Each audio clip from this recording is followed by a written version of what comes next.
When I saw her smile over my mother's coffin, something inside me shattered. Not cracked. Not wavered. Just snapped, like an overtuned string. She stood in the front row, dressed in an ivory-colored suit, as if she were attending a cocktail party, not a funeral. On her lips was the faintest, but unmistakable, smirk. Not a smile of sympathy. Not a bittersweet grin through tears. No, this was a smile of victory. I stood behind her, clutching a crumpled handkerchief, watching as she turned to Aunt Linda and whispered something. They both nodded, then hid their smirks behind cupped hands.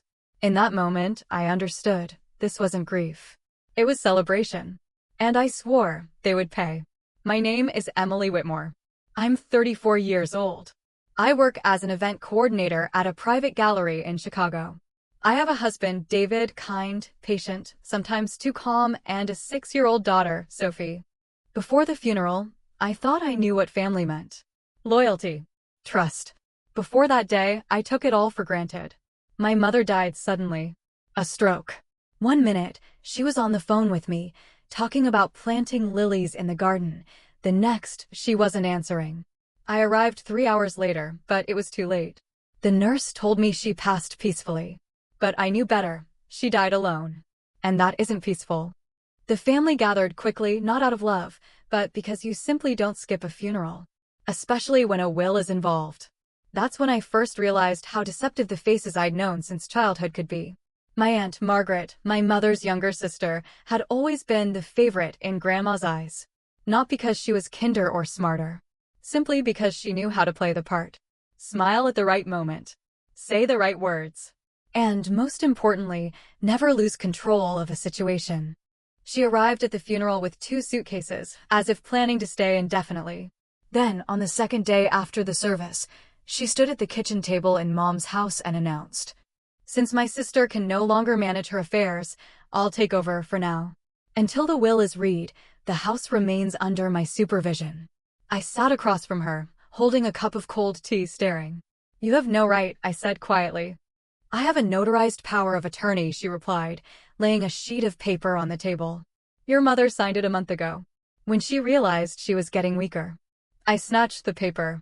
The signature did look like Mom's. But something felt off. "She never told me about this. Because she knew you couldn't handle it," Margaret said calmly. "You're busy with your gallery, your husband, your child. I've always been here." But that was a lie. Margaret hadn't been here. For the past 5 years, she'd barely called. Never visited. Sent Christmas cards, and that was it. I remembered how Mom had cried quietly last year when Margaret didn't show up for her birthday. She hid it from me, then came out smiling, saying, "It's all right. She's busy. Everyone has their own life." Now that same woman sat in Mom's favorite chair, sipping Mom's tea and commanding her home as if it already belonged to her. The will was read a week later. We gathered in the lawyer's office. Me, David, Margaret, her husband Richard, and our cousin Mark, who'd driven in from Ohio. The lawyer, an elderly man named Mr. Harding, cleared his throat several times before speaking. "Your mother left the house and savings totaling $380,000 to you, Emily," he said. "However, there's a condition." Everyone froze. "If, within 6 months of her passing, you do not spend at least 120 nights living in the house, all assets will transfer to Margaret Wilson." I looked at my aunt. She sat perfectly upright, eyes fixed forward, but the corners of her lips twitched ever so slightly. She knew about this clause. She knew I had a home, a job, a family, and that I couldn't just drop everything and move to a town I hadn't visited in 10 years. "This is absurd," David said. "We can't relocate. Sophie just started 1st grade. Emily has a contract with the gallery through year-end." "The law is the law," Richard shrugged. "You could come on weekends," Margaret said sweetly. "It's only 120 nights. That's all." But we both knew 120 nights in 6 months meant nearly every night. It was impossible. I walked out of that office feeling trapped, like the trap had been set long before Mom died. On the drive home, I stayed silent. David turned on the radio, but I asked him to turn it off. I needed to think. A few days later, I made my decision. "We're moving," I said over dinner. Sophie bounced in her chair. "Where?" "To Grandma's house." "Yay! There's a pond." David looked at me seriously. "Are you sure?" "No. But I won't let her take the house. It's all I have left of Mom. The first few weeks were hell. The house needed repairs. The roof leaked. The garden was overgrown. Mice had taken over the basement. But I didn't give up. Every night, I marked the calendar. Night 1. Night 2. Night 3. Margaret would occasionally stop by to check in. She'd wander through the house, touch things, rearrange books, and say, "This place is too much for you." Once, I caught her in Mom's bedroom, going through her jewelry box. "That's mine," I said. "I'm just tidying up," she replied. "The place is covered in dust. Get out of my house." She left, but left behind her perfume, sharp, cloying, hateful. Around night 30, I found something strange. In Mom's dresser, behind the back panel of a drawer, was a note. "If you're reading this, Emily, then you're here. That means you didn't give up. I'm sorry I pulled you into this. But I couldn't let Margaret take everything. Not after what she did." I froze. What had she done? Beneath the note was a USB flash drive. That same night, I plugged it into my laptop. A video file played. Mom sat at that same kitchen table where Margaret had recently sat. She looked tired, but calm. "Emily, if you're watching this, I'm already gone. And Margaret has probably started her game. She tried to get me to sign a power of attorney in her favor 2 years ago. I refused.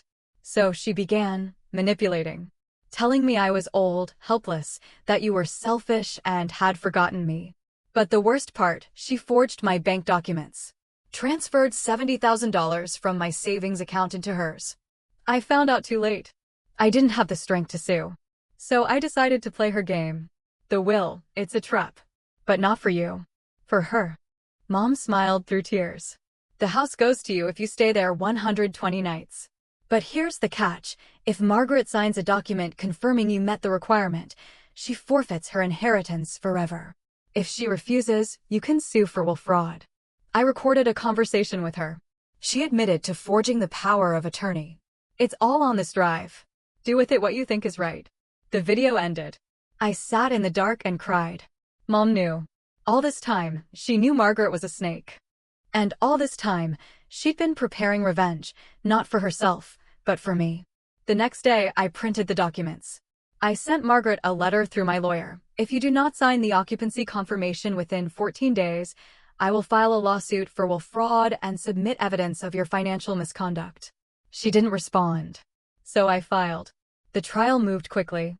Margaret tried to dispute the authenticity of the recording, but forensic analysis confirmed it was her voice, her words, her confession. The judge ruled. The will was valid. The house and money were mine. And Margaret was ordered to repay the $70,000 and pay a penalty for fraud. In the courtroom, she glared at me with pure hatred. But I looked right through her. 6 months have passed. We still live in Mom's house. Sophie attends the local school. David found work at an architecture firm. And I started a small private event planning business, right in the living room. Sometimes I sit on the porch with a cup of coffee, looking at the lilies Mom never got to plant. I planted them myself.